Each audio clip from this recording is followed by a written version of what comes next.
Anthony Scaramucci, former White House communications director. You came from the investment world. It seems to me there are Democrats and some of the media who invested in an outcome. There's no question that the president was going to be brought down. Or they're dug in. And so in the investment world, what you learn is that if you get overly emotional or overly attached to your investment, you can make really bad decisions. And so they're going overboard right now. So, you looking through the report, are there things in there that I'm not in love with? Certainly, but let's start with the prima facie thing. He didn't do anything wrong. The president did not commit collusion.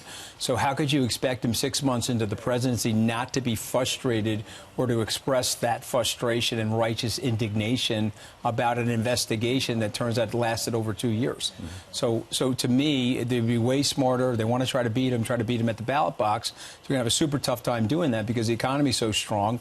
And he's generally very liked. As long as the president gets out there and he lists the things that he's done for the American people over the last 2.5 years, he's going to get reelected. You've got this new focus by Democrats on obstruction and then, of course, impeachment as a possibility. Does that go anywhere? I don't see how it could go anywhere. I think the smartest person is actually Speaker Pelosi. She said earlier, 6 weeks ago, no impeachment. She's still staying on that sideline.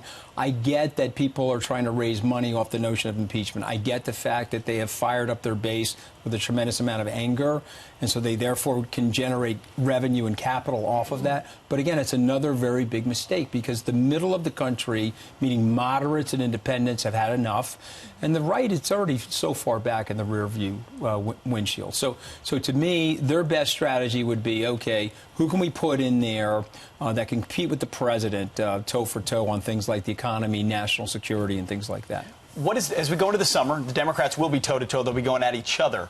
What's the best thing this president and the White House can do? What should they be doing to lean forward to with the Mueller report behind them to set the tone? Well, I think the president's got a real issue at the border. I think and he tried to cut an immigration deal with them before the midterms. And so if I were there offering him that advice, I would say, here are the 5 or 6 things that the American people really want. A growing economy, rising wages. They want this thing addressed at the border, and they want a resolution on the DACA/Dream situation. All of which the president has presented viable, common sense resolutions to. And so to me, I would just be repeating that mantra over and over again. And I would tell the president, relax. You won this thing, and in victory, magnanimity. You remember Winston Churchill said that? You and I are old enough to remember. Uncle always points to me, Pete. No, Pete's a youngin'. You and I are old enough to remember Uncle Winnie. In victory, magnanimity. Be gracious in the victory. Let it slide. Go play golf and hang out. You're winning. Yeah. No need to shoot down at these people. Before we move on to some other topics, Joe Biden expected to get in this coming week. Bernie Sanders did this town hall with Fox a few days back. He's got a lot of energy. How much do you think, as a capitalist, the president is itching to take on a socialist if the Democrats actually nominate Sanders? Well, I mean, if they nominate Sanders, the only thing I would say to the president is remember what Secretary Clinton said about you. What Secretary Clinton said is, I'm desperate to run against you. Okay, and of course, he cleaned her clock. Okay, and so we just always have to be on guard. Bernie Sanders, in some ways, and I know the president used to say this on the campaign, was a formidable guy. Okay, he's got energy, he's got charisma, and he can attract a crowd. Money. And so I don't want to be one of those people that loves the president and supports him and says, oh, we got nothing to worry about with Bernie Sanders. I would say, this guy's formidable. Let's amp up our game. Let's explain to the American people why a socialist experiment for 150 years on planet Earth has not worked.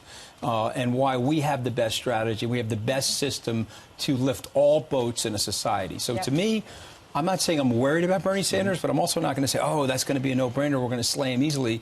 Let's keep our guard up, and let's push very hard. I can assure you I'm not the only one stocking up on popcorn for those debates, the Sanders-Trump debates. Oh, that would be some good stuff. I got to ask you about this new survey about millennials finding that they're financially dependent on their parents. 70% of adults ages 18 to 34 receive financial support from their parents in the last year. Also, 58% of adults ages 18 to 34 said they couldn't afford their current lifestyle without assistance from their parents. I read this. This is a huge problem. Why is this happening? I think it has to do with my generation, frankly. And so, what basically happened to us, I have 3 millennials.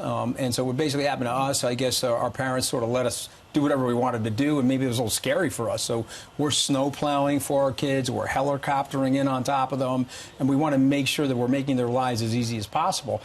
That may or may not work. I don't know. We'll have to see. My kids seem to be doing pretty well, but I'm always pushing them to work hard. And I think the key to self-esteem and your personal success is hard work. Yeah. But I think this is a huge problem, and I think it stems from us. I mean, as you know, they say, the fish stinks from the head down. I mean, we're a bunch of babies. We baby these people. Yeah. And so it's my fault.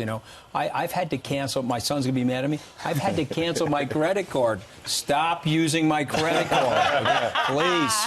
Okay, I don't even want to tell you what's on there. When I look at it on my app, I'm like, are you kidding me? Calling American Express. Stop it. Stop using it. All right, we're going to get you on the motorbike in a minute. Wait, can you give us one item you found on the credit cards? Yeah, just one. Yeah, but it would have to be after dark. All right. Do we have a Fox After Dark app? I mean, I could talk to Peter about this all night. You know what? Maybe later. Fox Nation. We'll do a segment on it. Anthony, thanks a lot. Appreciate it. Always good.